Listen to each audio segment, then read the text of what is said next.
My dear students and friends, मैं doctor K S. दोनसी आप सभी का के.एस.डी. मैथ्स क्लासेस में स्वागत करता हूं। आज हम इस वीडियो लेक्चर में स्टैटिक्स का एक बहुत ही important topic virtual work start करने जा रहे हैं। तो प्लीज़ आप मेरे इस वीडियो को लाइक, शेयर और कमेंट ज़रूर कीजिएगा, ओके। और हमारे यूट्यूब चैनल के.एस.डी. मैथ्स क्लासेस को सब्सक्राइब भी ज़रूर कीजिएगा और इस वीडियो का डिस्क्रिप्शन पार्ट भी ज़रूर पढ़िएगा, क्योंकि वहाँ पर जो हमारे ऑनलाइन कोर्सेज चलते हैं हमारी ऐप के थ्रू, उनके लिंक वगैरह हमने अपलोड कर रखे हैं। और मैं मेरे इस यूट्यूब चैनल पर हायर मैथमेटिक्स से रिलेटेड वीडियोज़ अपलोड करता हूँ। ये videos integrated courses, engineering students, UG और पीजी, ग्रेजुएट और पोस्ट ग्रेजुएट दोनों ही स्टूडेंट्स के लिए बहुत ही उपयोगी हैं। तो प्लीज़ आप मेरी वीडियो को अपने फ्रेंड सर्कल के अंदर ज़्यादा से ज़्यादा शेयर कीजिएगा, ताकि आपका फ्रेंड सर्कल भी इन वीडियोज़ का पूरा बेनिफिट उठा सकें, ओके। तो आइए हम आज का टॉपिक स्टार्ट करते हैं, वर्चुअल वर्क, ओके। तो पहले हम वर्चुअल वर्क को डिफ़ाइन करेंगे और फिर उसके बाद जब हम क्वेश्चन सॉल्व करेंगे तो हमें किन किन बातों का ध्यान रखना होगा, ये सब चीज़ें हम इस वीडियो के अंदर डिस्कस करेंगे। तो सबसे पहले वर्चुअल वर्क, ओके। तो वर्चुअल वर्क से पहले हम लोग क्या करते हैं, थोड़ा सा वर्क के बारे में डिफाइन करते हैं। वर्क की डेफिनेशन क्या होती है, ओके। वर्क यानी कि कार्य, ओके, कार्य की परिभाषा, ठीक है। क्या होता है वर्क? बहुत ही सिंपल कि अगर कोई बॉडी है पॉइंट ए के ऊपर, हम उसके ऊपर एक फोर्स लगाते हैं एफ, और ऐसा करने के बाद वो बॉडी कहाँ पे शिफ्ट हो जाती है? बी के ऊपर, ठीक है। एक बॉडी के ऊपर, एक पिंड के ऊपर हमने फोर्स लगाया, ठीक है। कहाँ से कहाँ तक? ए से बी तक। और वो बॉडी कहाँ से कहाँ तक शिफ्ट होगी? ए से बी। तो इसका मीनिंग क्या होगा? ए से बी तक जाने में किया गया कार्य, ठीक है। तो work done by force F, work done by force F from A to B, A से बी तक बल एफ के द्वारा किया गया कार्य क्या होगा? फोर्स इंटू फोर्स की डायरेक्शन में displacement, F into A B, ठीक है। आप फोर्स के ऊपर वेक्टर का साइन लगा सकते हो, बिकॉज फोर्स क्या होता है? इसकी दिशा होती है, किसी दिशा में लगता है ये। फोर्स इंटू फोर्स के अलोंग डिस्प्लेसमेंट, ये क्या कहलाता है? वर्क, ठीक है। और अब हमारा टॉपिक क्या है? Virtual work. तो देखो इसमें क्या हो रहा है, वर्क के अंदर क्या हो रहा है? एक पिंड का, एक बॉडी का किसी दूसरे पॉइंट के ऊपर शिफ्ट होना, अर्थात उसकी ज्योमेट्री का चेंज होना, ठीक है। उसके ऊपर हम फोर्सेस वगैरह अप्लाई करें तो उसकी ज्योमेट्री अगर चेंज हो रही है तो 100% क्या होगा? वर्क होगा। बट वर्चुअल वर्क के अंदर क्या होगा? ध्यान दीजिएगा आप, ठीक है। फोर्स अप्लाई होगा लेकिन डिस्प्लेसमेंट कितना होगा? टेंड्स टू 0, यानी कि ए बी क्या होगा? इस ऑर्डर का होगा, del A B tends to 0, बहुत ही छोटे ऑर्डर का होगा, ये 0 ऑर्डर का होगा।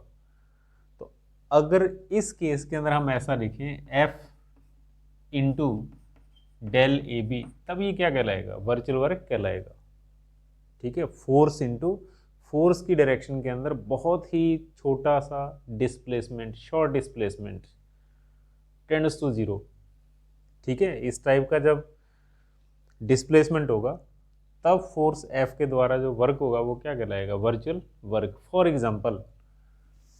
एग्जाम्पल देखिए आप, ठीक है। एग्जाम्पल के अंदर क्या है? जैसे कोई कहे कि मैं किसी पेड़ को उखाड़ सकता हूँ, ठीक है। जैसे मैंने पेड़ बना दिया यहाँ पर, और कोई कहे कि मैं इस पेड़ को उखाड़ सकता हूँ, तो आप मान सकते हो, ठीक है। कह दो हाँ भाई उखाड़ो, क्या होगा? वो फोर्स अप्लाई करेगा, बट यहाँ पर क्या होगा? इसकी ज्योमेट्री चेंज नहीं होगी, डिस्प्लेसमेंट नहीं होगा, ओके। पेड़ को हिला भी नहीं सकता अकेला आदमी, 2 लगे तो भी नहीं हिलेगा ये, इस तरीके से 3 लगे तो भी नहीं हिलेगा। तो कहने का मतलब क्या होगा, अगर किसी सिस्टम के ऊपर बहुत सारे फोर्सेस अप्लाई हों बट उसकी ज्योमेट्री चेंज ना हो, ज्योमेट्रिकल कंडीशन अनचेंज्ड रहें, देयर इज नो डिस्प्लेसमेंट, ठीक है, फोर्स अप्लाई होने के बाद, तो अगर ऐसा होगा तो फिर वो वर्क क्या कहलाएगा, वर्चुअल वर्क कहलाता है। ठीक है, इसी टाइप से हम दूसरा एग्जांपल दे सकते हैं कि कोई आदमी कहे मैं किसी मकान को धक्का दे सकता हूं, ठीक है, तो देता रहे भाई, क्या होगा, किसी मकान को धक्का दे सकता है कोई, इम्पॉसिबल, पॉसिबल नहीं होगा। तो इस केस के अंदर भी क्या होगा, फोर्स अप्लाई हो रहा है बट यहाँ पर डिस्प्लेसमेंट नहीं होगा। डिस्प्लेसमेंट कितना होगा, टेंड्स टू 0। तो इसका मीनिंग क्या है, फोर्स का अप्लाई होना बट ज्योमेट्री चेंज ना हो, geometrical condition same to same रहे, तो इस कंडीशन के अंदर क्या होता है, वर्चुअल वर्क। होगी इसकी कि अगर किसी सिस्टम के ऊपर बहुत सारे फोर्सेस क्रियाशील हों, अप्लाई हों, बट क्या हो, there is no displacement, displacement कैसा हो, शॉर्ट, बहुत ही स्मॉल, टेंड्स टू 0, ठीक है, तो इस टाइप से वर्क होगा वो क्या कहलाएगा, वर्चुअल वर्क होगा। कहने का मतलब फोर्स अप्लाई करने के बाद बॉडी की ज्योमेट्रिकल कंडीशंस चेंज ना हो, उसकी जो ज्यामिति प्रतिबंध हैं वो वैसे के वैसे ही रहें। ओके, ज्योमेट्रिकल कंडीशन चेंज ना हो फोर्स अप्लाई होने के बाद, बहुत ही शॉर्ट डिस्प्लेसमेंट हो, टेंड्स टू 0, तब जो वर्क होगा वो क्या कहलाएगा, वर्चुअल वर्क कहलाएगा। ओके, तो आइए हम सबसे पहले इसको डिफाइन करेंगे। ओके, कार्य हिंदी में हम क्या कह सकते हैं, कल्पित कार्य। ओके, तो देखिए क्या है वर्चुअल वर्क की definition, if a body undergoes A small imaginary displacement consistent with the geometrical conditions। Okay, कहने का मतलब क्या है, उस बॉडी की ज्योमेट्रिकल कंडीशंस चेंज ना हो, ठीक है, और डिस्प्लेसमेंट कितना हो, वर्चुअल, कल्पित, then the work done by the system of forces in causing this displacement is called virtual work. ठीक है, तब क्या होगा, इन बलों के द्वारा, बलों के कारण जो कार्य होगा वो क्या कहलाएगा, वर्चुअल वर्क कहलाएगा। क्यों, बॉडी की ज्योमेट्रिकल स्ट्रक्चर, ठीक है, चेंज नहीं हो रही, अर्थात जो डिस्प्लेसमेंट है वो कैसा है, वर्चुअल, बॉडी कैसी है, वहीं की वहीं है, ठीक है, फोर्स उसके ऊपर अप्लाई हो रहा है, तो इसका मीनिंग क्या होगा, इस टाइप का जो वर्क होगा वो क्या कहलाएगा, वर्चुअल वर्क। हिंदी में देखिए आप, यदि एक पिंड अनेक बलों के क्रियाशील होने के अंतर्गत संतुलन की अवस्था में है, कहने का मतलब किसी बॉडी के ऊपर बहुत सारे फोर्सेस हैं बट वो कैसा है, संतुलन की अवस्था में, इन इक्विलिब्रियम, विरामावस्था की स्थिति में, उसकी ज्योमेट्री के अंदर कोई फर्क नहीं पड़ रहा, यदि पिंड को उसके ज्यामितीय प्रतिबंधों को बिना परिवर्तन के एक लघु काल्पित विस्थापन दिया जाए, यहाँ पर देखो विस्थापन वर्ड नहीं यूज किया हुआ, ठीक है, डिस्प्लेसमेंट नहीं लिखा हुआ, साथ में क्या लिखा हुआ है, लघु काल्पित, बहुत ही छोटा डिस्प्लेसमेंट, लगभग 0 के बराबर अगर उसको दिया जाए, तो इस टाइप से जो वर्क होगा, बलों के द्वारा जो किया गया कार्य होगा वो क्या कहलाएगा, काल्पित कार्य कहलाता है। ओके, तो नेक्स्ट देखिए आप, इंपॉर्टेंट बातें कि जब हम क्वेश्चन सॉल्व करेंगे तो उस टाइम किन चीज़ों का ध्यान रखना होगा। जब हम क्वेश्चन सॉल्व करेंगे, ठीक है, तो कुछ इंपॉर्टेंट बातों का ध्यान में रखेंगे वर्चुअल वर्क के अंदर, ठीक है, तो वो नोट कर लीजिएगा। तो नोट करने से पहले देखो आप, अभी हमने वर्चुअल वर्क की डेफिनेशन पढ़ी है कि अगर हम किसी सिस्टम के ऊपर फोर्स अप्लाई करें, फोर्स अप्लाई करें, ठीक है, और ये डिस्प्लेसमेंट कितना हो, वर्चुअल, कहने का मतलब अब मैं इसको x नहीं लिखूंगा, मैं क्या लिखूंगा, डेल x, ठीक है, x तो क्या है, एक डिस्टेंस होगी, डेल एक्स क्या होता है, किस ऑर्डर का होता है डेल एक्स, टेंड्स टू 0। कहने का मतलब ए से बी जो डिस्टेंस है वो कितनी हो, टेंड्स टू 0, ज़्यादा बड़ी ना हो, किस ऑर्डर की हो, 0 ऑर्डर की हो। ठीक है, then F into del X is called virtual work, ये वर्चुअल वर्क कहलाएगा, virtual work, that is force into del x means force into virtual displacement tends to 0, imaginary, बहुत ही छोटा, काल्पनिक। ओके, तो इस टाइप से हम इस वर्चुअल वर्क को कैलकुलेट करेंगे। तो यानी कि हमेशा क्या होगा, फोर्स इंटू डिस्प्लेसमेंट नहीं होगा, force into delta del displacement होगा। हाँ, तो अब आइए आप नोट करने वाली बातें कौन कौन सी हैं यहाँ पर। सबसे इंपॉर्टेंट बात होती है क्वेश्चन को पढ़ना। ठीक है, हम क्वेश्चन को कैसे पढ़ते हैं, अगर हम क्वेश्चन को फास्ट पढ़ेंगे तो फास्ट ही चला जाएगा, ध्यान दीजिएगा आप, प्रोपोर्शनल टू होता है क्वेश्चन को फास्ट पढ़ना और फास्ट ही चले जाना। और क्वेश्चन को स्लो पढ़ेंगे तो क्या होगा, वो समझ आएगा हमारे, धीरे धीरे पढ़ेंगे धीरे धीरे हमारे समझ आएगा, और फास्ट पढ़ेंगे फास्ट ही चला जाएगा वो। तो क्वेश्चन को बड़े ही ध्यान से पढ़िएगा आप। ओके, तो फिर उस क्वेश्चन के अंदर क्या हो सकता है, रॉड्स, ठीक है, रॉड वर्ड लिखा हो सकता है, रॉड्स या रॉड्स। ठीक है, तो अब देखो फॉर एग्जांपल जैसे मेरे पास ये पेन है, तो ये किस कैटेगरी में आ रहा है, रॉड्स। तो अगर मैं इसको ऐसे दबाने की कोशिश करूं, नहीं दब रहा है, जितना मर्जी जोर लगा लूं मैं, ठीक है, मेरी उंगलियों के अंदर पेन हो रहा है। तो अब देखो आप दबाया, उंगलियों के अंदर फीलिंग हो रही है किसकी, पेन की, किस चीज़ के कारण, क्या है ऐसा इस पेन के अंदर। ठीक है, इस पेन के अंदर है थ्रस्ट, जिसकी डायरेक्शन क्या है, बाहर। अब देखो मैं इसको दबा रहा हूँ, ठीक है, आप भी दबा के देखिएगा, आपको फीलिंग होगी किस टाइप की, पेन होगा यहाँ पर, किस चीज़ के कारण, थ्रस्ट के कारण। क्यों, रॉड के अंदर थ्रस्ट होता है किस साइड की ओर, बाहर की ओर। तो अब ध्यान दो आप, for example rod A B, ठीक है, और इसमें थ्रस्ट होगा किस साइड की ओर, बाहर की ओर। ठीक है, थ्रस्ट क्या होता है, हिंदी में हम इसको क्या बोलते हैं, प्रणोद, एक फोर्स।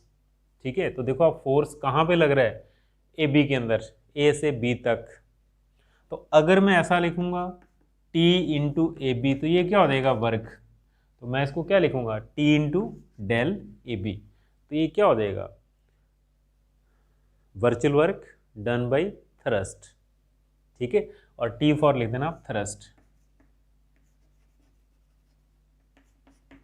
प्रणोद।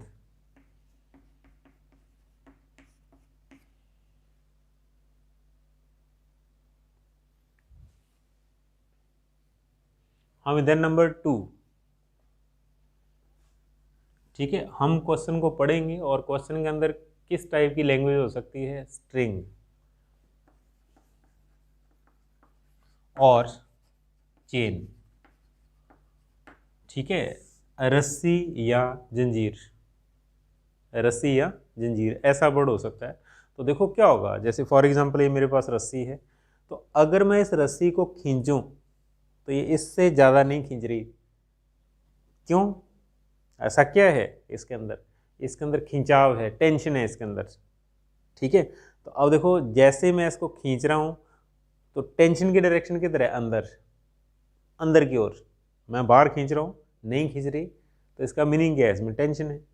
तो कहने का मतलब क्या होगा, अगर क्वेश्चन के अंदर स्ट्रिंग या चेन लिखा हुआ है तो क्या होगा, इस रस्सी के अंदर या इस चेन के अंदर टेंशन होगा, जिसकी डायरेक्शन किधर होगी, अंदर। ठीक है, ये ध्यान रखना, थ्रस्ट हमेशा बाहर होता है, टेंशन किधर होता है, अंदर। ठीक है, तो फिर टेंशन के द्वारा जो वर्चुअल वर्क होगा वो किसके बराबर होगा, वर्चुअल वर्क बाई टेंशन, क्या लिखोगे आप, T into del P Q. ठीक है, फोर्स इंटू वर्चुअल डिस्प्लेसमेंट। अगर हम पी क्यू लिखेंगे तो वर्क हो जाएगा, ये डेल पी क्यू लिखेंगे हम, और विद नेगेटिव साइन आएगा, ध्यान दीजिएगा आप, रॉड के अंदर प्लस टी आएगा, और अगर चेन वगैरह है तो हम लोग क्या लिखेंगे, माइनस। तो यहाँ पर आप लिख सकते हो that is virtual work by thrust equal to T into delta A B, और इन केस ऑफ स्ट्रिंग क्या लिखा जाएगा, minus T into delta length of the string. ठीक है, तो अब इसके बाद फिर आइए आप नंबर 3, तीसरा पॉइंट। ठीक है, क्या होगा, लटकाना। ठीक है, सस्पेंडेड वर्ड लिखा हो सकता है क्वेश्चन के अंदर, हंग वर्ड लिखा हो सकता है क्वेश्चन के अंदर, लटकाना। फॉर एग्जांपल पंखा लटक रहा है, तो फिक्स पॉइंट कहाँ पे है, ऊपर। ठीक है, यानी कि क्वेश्चन को बहुत ही ध्यान से पढ़ेंगे हम, तो क्वेश्चन के अंदर आपने को फिक्स पॉइंट, फिक्स लाइन या फिर फिक्स प्लेन मिलेगा। तो ये चीज नोट करना, फिक्स पॉइंट, फिक्स प्लेन या फिर फिक्स लाइन। ठीक है, इन तीनों में से एक चीज जरूर मिलेगी जब हम क्वेश्चन को ध्यान से पढ़ेंगे। ठीक है, फिक्स पॉइंट का मतलब क्या है, जैसे पंखा लटका हुआ है तो ऊपर कुंडी फिक्स है, जो पंखे लटकाने के लिए हुक लगाते हैं वो क्या होती है, फिक्स। तो फिक्स पॉइंट कहाँ पे हो जाएगा, ऊपर। ठीक है, अब जैसे मैं इस रस्सी को लटका रहा हूँ, देखो आप, तो फिक्स पॉइंट कहाँ पे है, यहाँ पर है।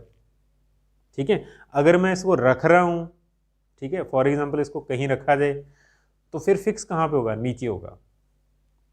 इसको रखना, डस्टर को रखना, ठीक है, पेन को बुक के ऊपर रखना, तो फिक्स कौन है, बुक है।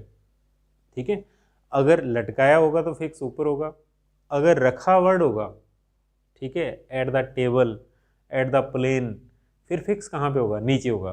तो कहने का मतलब क्वेश्चन को ध्यान से पढ़िएगा आप, इनमें से एक चीज आपको मिलेगी। तो अब इसके बाद फिर आइए आप नंबर 4। ठीक है, नंबर 3 मैंने क्या लिखवाया है, इन तीनों में से एक चीज जरूर होगी क्वेश्चन के अंदर, फिक्स पॉइंट या फिक्स प्लेन या फिक्स लाइन।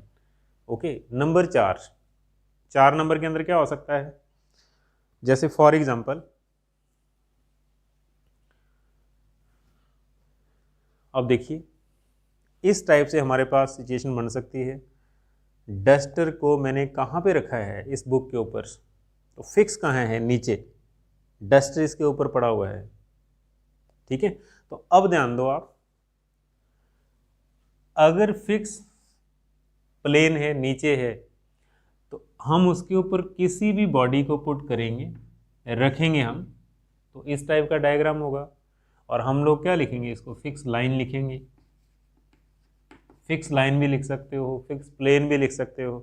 ठीक है, और अब उसके बाद क्या है, इस बॉडी का वेट कहाँ पे होगा, इसके सेंटर ऑफ ग्रेविटी के ऊपर, जी पर। जैसे डस्टर है तो इसका वेट कहाँ पे होगा, इसके सेंटर के अंदर, सेंटर ऑफ ग्रेविटी के ऊपर।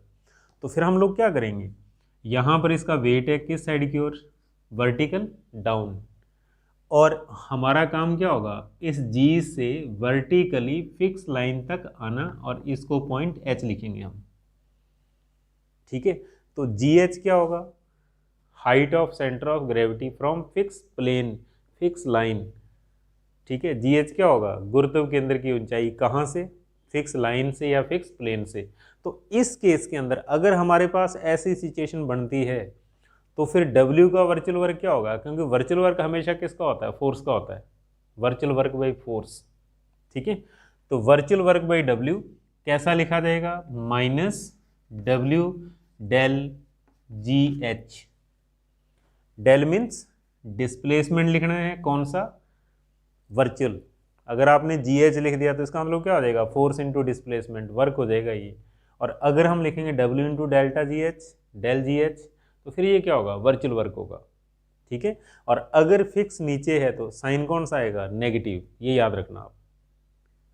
ठीक है, अब इसके बाद फिर आइए आप नंबर 5, पांचवा पॉइंट। 5 नंबर के अंदर क्या हो सकता है,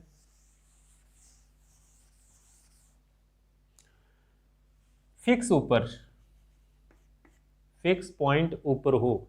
जैसे क्वेश्चन की लैंग्वेज किस टाइप की हो, हैंग, सस्पेंडेड, लटकाना, लटकाया गया है। तो जब हम किसी भी चीज़ को लटकाते हैं तो देखो फिर फिक्स कहाँ पे होता है, ऊपर होता है। जैसे फॉर एग्जांपल मैं इस बुक को लटकाऊं तो 100% डायग्राम इस टाइप का बनेगा, तो फिक्स कहाँ है, मेरे हाथ में इसको पकड़ा हुआ है मैंने, फिक्स है ये, ठीक है। अगर लटकाएंगे तो फिक्स कहाँ पे होगा, ऊपर होगा। तो मैंने क्या कहा है, क्वेश्चन को ध्यान से पढ़ना है, ठीक है। सस्पेंडेड बर्ड लिखा हुआ सकता है, हंग बर्ड लिखा हुआ सकता है, लटकाना शब्द लिखा हुआ सकता है हिंदी के अंदर, ठीक है। तो इस केस के अंदर हमारा डायग्राम ऐसे बनेगा, यानी कि फिक्स ऊपर।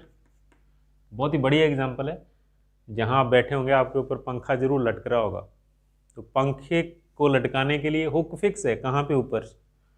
तो फिक्स ऊपर होगा और वेट कहाँ पे होगा, नीचे होगा, इस टाइप से, ठीक है, ऐसे जी। तो अब हम क्या करेंगे, अब हम जी से ऊपर जाएंगे और इसको लिखेंगे हम एच। और अब इस बॉडी का वेट कहाँ पे होगा, जी पर, किस टाइप की ओर, वर्टिकल डाउन। वेट हमेशा कैसे होगा, वर्टिकल डाउन होगा, ठीक है। तो फिर वर्चुअल वर्क कैसा होगा, पॉजिटिव, यानी कि प्लस लिखेंगे हम, और क्या आएगा, डब्ल्यू डेल जी एच, ठीक है। ये लिखना होगा अपने को, ये एंगल 90 का होगा यहाँ पर। परपेंडिकुलर डिस्टेंस होगी कहाँ से, फिक्स लाइन से, फिक्स प्लेन से। फिक्स लाइन भी हो सकती है क्वेश्चन के अंदर, फिक्स पॉइंट भी हो सकता है, फिक्स प्लेन भी हो सकता है, ठीक है। तो जी एच क्या होगा, depth of centre of gravity from fix point, fix line या फिर फिक्स प्लेन, डेप्थ गहराई। तो वर्चुअल वर्क क्या होगा, positive, W del G H. तो बहुत ही सिंपल है, फिक्स नीचे देन वर्चुअल वर्क नेगेटिव, अगर फिक्स ऊपर देन वर्चुअल वर्क पॉजिटिव, ठीक है। इसके बाद फिर आइए आप, क्योंकि छोटी छोटी बातें और कर ले हम, फिर क्वेश्चन स्टार्ट करेंगे। अब देखो, अगर दो फोर्स पैरेलल और इक्वल, दो फोर्स पैरेलल और इक्वल हों, तो उनका रिजल्टेंट कहाँ पे लिखा जा सकता है, सेंटर के अंदर, ठीक है। बहुत ही सिंपल, जैसे तराजू देखा होगा आपने, रेडी के ऊपर तोलने वाले के पास ऐसे होता है, 2 किलो वेट, 2 किलो गोभी, टोटल वो कितना उठाता है, 4 केजी, कहाँ पे, हाथ में, ठीक है। तो रिजल्टेंट कहाँ पे आता है, सेंटर के अंदर, ठीक है। बहुत ही सिंपल, देखो आप, इस टाइप का डायग्राम होता है ऐसे तराजू का, यहाँ पर हाथ होता है, इस साइड के अंदर 2 केजी वेट और इस साइड के अंदर 2 केजी गोभी, ठीक है। इस तरीके से, यहाँ आलू वगैरह होंगे, 2 किलो प्याज होंगे, ठीक है। अगर इस साइड के अंदर ज़्यादा हो अनबैलेंस, इस साइड के अंदर ज़्यादा हो तो अनबैलेंस, ठीक है। तो बिल्कुल बराबर होता है, 2 केजी 2 केजी, तो टोटल कितना होता है, 4 केजी, कहाँ पे, यहाँ पर सेंटर के अंदर। तो इस चीज़ का बेनिफिट उठाइएगा आप। ये दोनों फोर्स कैसे होंगे, नीचे। तो देखिए, कहने का मतलब क्या होगा, नंबर 6 नंबर पॉइंट, अगर हमारे पास दो फोर्स पैरेलल और इक्वल हैं, एक ए पर दूसरा बी पर, तो हम लोग क्या कर सकते हैं, ए बी का सेंटर, ए बी का मिडल पॉइंट, और यहाँ पर हम कितना लिख सकते हैं, 2W लिख सकते हैं। इनको छोड़ देंगे और हम 2W से कैलकुलेशन करेंगे, ओके। यानी कि W और W की बजाय हम लोग क्या करेंगे, 2W से कैलकुलेशन करेंगे, कहाँ पे, सेंटर के ऊपर, ए बी का मिडल पॉइंट होगा।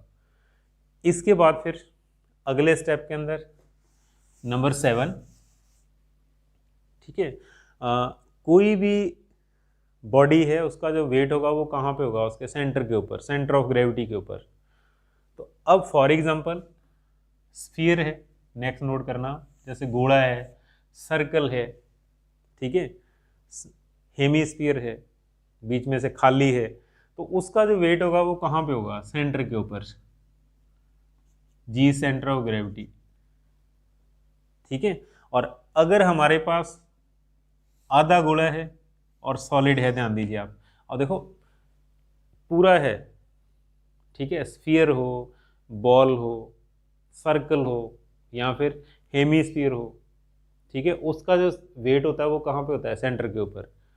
अगर आधा है तो आधे के अंदर क्या होगा, दो टाइप की पॉसिबिलिटी होंगी, जैसे हम नींबू को काट देते हैं, ठीक है, तो सॉलिड होता है वो सारा। तो कहने का मतलब, अगर हमारे पास सेमी स्फीयर है बट सॉलिड, ठोस, तो इसका वेट कहाँ पे होगा, इसका वेट इस रेडियस के ऊपर, जो इस डायमीटर के साथ कितने डिग्री का एंगल बनाती है, 90 डिग्री का एंगल। अगर इसका सेंटर O है तो इसका वेट कहाँ पे होगा, जी के ऊपर, किस साइड की ओर, वर्टिकल डाउन, और ओजी किसके बराबर होगा, ओजी होगा 3r/8। कब, जब r इसकी रेडियस हो। ये नोट करना आप, भरा हुआ खाली नहीं होना चाहिए बीच में से। फॉर एग्जाम्पल नींबू का काटना, मैंने आपको एग्जाम्पल दे दिया, ठीक है, लेमन को हम काटे, उसके 2 पार्ट होंगे, बीच में से फुल होगा वो, तो उसका जो सेंटर ऑफ ग्रेविटी होगा वो कहाँ पे होगा, इस रेडियस के ऊपर, जो इस डायमीटर के साथ कितने डिग्री का एंगल बनाती है, 90 डिग्री का एंगल, और ओजी कितना होगा, 3r/8। इसके बाद अगर आधा है बट बीच में से क्या है, खाली, ठीक है, इसको हम क्या बोलते हैं, सेमी स्पेरिकल शेल, अर्धगोलीय कोश, सेमी स्पेरिकल शेल, ठीक है। फॉर एग्जाम्पल, क्या एग्जाम्पल हो सकता है इसका, बीच में से खाली है ये, ठीक है, बहुत ही सिंपल सा एग्जाम्पल होता है, बीच में से खाली। तो एक कहावत है, थोथा चना बाजे गना, ठीक है, जो अंदर में से थोथा होता है उसमें से आवाज़ आती है। तो इसका बहुत ही बढ़िया एग्जाम्पल होता है, जैसे टेम्पल के अंदर नगाड़ा पड़ा होता है, ठीक है, या हम तबला देखते हैं, तबले की शेप भी यही होती है, ऊपर चमड़ा होता है, बीच में से खाली होता है, ठीक है। तो उसको, जो अंदर से खाली होगा उसको क्या बोलेंगे हम, सेमी स्पेरिकल शेल, अर्धगोलीय कोश। तो इसका वेट कहाँ पे होगा, इसका वेट होगा इस रेडियस के ऊपर, ये इसका सेंटर होगा, जो इसके साथ 90 डिग्री का एंगल बनाएगी डायमीटर के साथ, और जी इसका सेंटर ऑफ ग्रेविटी होगा। अगर आर इसकी रेडियस है, R is the radius, then ओजी हम कितना लिख सकते हैं, ओजी हम लिख सकते हैं r/2। तो ये चीज़ें याद रखना आप। सॉलिड के केस के अंदर ओजी इक्वल टू 3r/8। अगर सॉलिड नहीं है, बीच में से खाली है, स्पेरिकल शेल वर्ड लिखा हुआ है, semi spherical shell, then R equal to, OG equal to r/2, radius का हाफ होगा ये, ठीक है। इसके बाद फिर आइए आप, कोन, शंकु।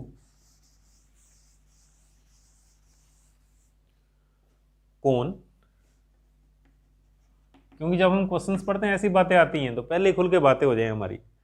कोन, शंकु, ये डायग्राम होता है कोन का, ठीक है। हाँ, दिवाली के टाइम हम लोग अनार चलाते हैं, बहुत बढ़िया एग्जांपल है इसका। तो अब देखो, अगर मैं इसको ए लिखूं, ये इसका एक्सिस होगा, ठीक है, और इसको मैं एच लिखूं, यहाँ पर पॉइंट एच लिख दूं मैं, ये वाला, ठीक है। और अगर इस कोन की हाइट एच है, height of the cone is H, और इसका वेट होगा जी पर, सेंटर ऑफ ग्रेविटी इसका जी पर होगा, यानी कि वेट कहाँ पे होगा, जी पॉइंट के ऊपर। तो ये जी एच कितना होता है, जी एच इक्वल टू h/4। ये जो हाइट है ये कितना होगा, h/4, ठीक है। और ये कितना होगा इस साइड के अंदर, 3h/4, ओके। ये h/4 होता है, ये याद रखिएगा आप। इन केस ऑफ कोन आप एजी भी लिख सकते हो, एजी इक्वल टू 3h/4, कब, h इसकी हाइट हो, ठीक है। और सिलेंडर के केस के अंदर क्या होगा, कोई प्रॉब्लम नहीं होगी सिलेंडर के केस के अंदर। सिलेंडर इस टाइप का होता है,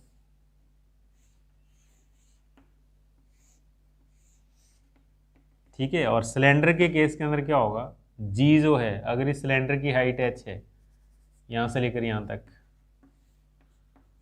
अगर जी इसका सेंटर ऑफ ग्रेविटी है, यहाँ पर इसका वेट है, ये h पॉइंट है, ये h पॉइंट, तो जी एच कितना हो जाएगा, जी एच हो जाएगा दैट इज h/2, ठीक है। ये छोटी छोटी बातें हैं, ठीक है, अगर याद होंगी तो अपने को रटने की जरूरत नहीं पड़ेगी, ओके। तो ये चीज़ ध्यान रखिएगा आप। उसके बाद फिर क्या हो सकता है क्वेश्चन के अंदर, रेम्बस, ठीक है, स्क्वायर, रेगुलर हेक्सागन, तो उनके जो वेट होंगे वो कहाँ पे होंगे, उनके सेंटर के ऊपर, ठीक है। मान लो सम चतुर्भुज दिया है, वर्ग दे रखा है क्वेश्चन के अंदर, या फिर सम षटभुज दे रखा है क्वेश्चन के अंदर, तो उनके वेट कहाँ पे होंगे, उनके सेंटर के ऊपर, ठीक है। जब हम क्वेश्चन पढ़ेंगे तो पता चले अपने को क्वेश्चन के अंदर उसने किस टाइप का मटेरियल दे रखा है, लटकाया गया है या रखा गया है, फिक्स पॉइंट ऊपर है या नीचे है, क्वेश्चन को बड़े ही ध्यान से पढ़ना है। ओके, और इन सभी छोटी छोटी बातों के बाद आप नोट करना कि हम लोग क्वेश्चन के अंदर क्या करेंगे। क्वेश्चन के अंदर हमारे पास फोर्स दिखेंगे अपने को, ठीक है, टेंशन है, वेट है, ये सब चीज़ें अपने को दिखेंगी डायग्राम के अंदर। तो फिर उसके बाद हमारा टारगेट क्या होगा, equation of virtual work, equation of virtual work लिखेंगे हम, इक्वेशन ऑफ वर्चुअल वर्क, यहाँ इसको कई बार ऐसे भी लिख देते हैं, principle of virtual work, principle of virtual work, कल्पित कार्य की समीकरण या फिर कल्पित कार्य का सिद्धांत। ठीक है, तो इसमें क्या होता है, बहुत ही सिंपल होता है ये, total virtual work equal to 0, total virtual work equal to 0। ठीक है, डायग्राम को हम देखेंगे, जितने भी वर्चुअल वर्क बनेंगे चाहे वो प्लस हो चाहे वो माइनस हो, क्योंकि अभी मैंने आपको बताया तो क्या होगा उसके अंदर, जैसे रस्सी के लिए, जंजीर के लिए क्या था, माइनस। ठीक है, फिक्स पॉइंट ऊपर था, बॉडी वेट नीचे था तो पॉजिटिव, फिक्स लाइन नीचे, बॉडी वेट ऊपर तो नेगेटिव। तो जितने भी वर्चुअल वर्क बनेंगे चाहे वो पॉजिटिव हो चाहे वो नेगेटिव हो, उन सब का टोटल, उन सब का सम, उन सब का जोड़ किसके बराबर होगा, 0 के बराबर। और ये क्या कहलाता है, टोटल वर्चुअल वर्क, या फिर हम इसको क्या कह सकते हैं, इक्वेशन ऑफ वर्चुअल वर्क, या फिर हम इसको क्या कह सकते हैं, प्रिंसिपल ऑफ वर्चुअल वर्क, कल्पित कार्य का सिद्धांत, कल्पित कार्य की समीकरण कहा जा सकता है। ठीक है, इसको हम लिखेंगे और बड़े ही आसानी से हम क्वेश्चन को सॉल्व करेंगे। ओके।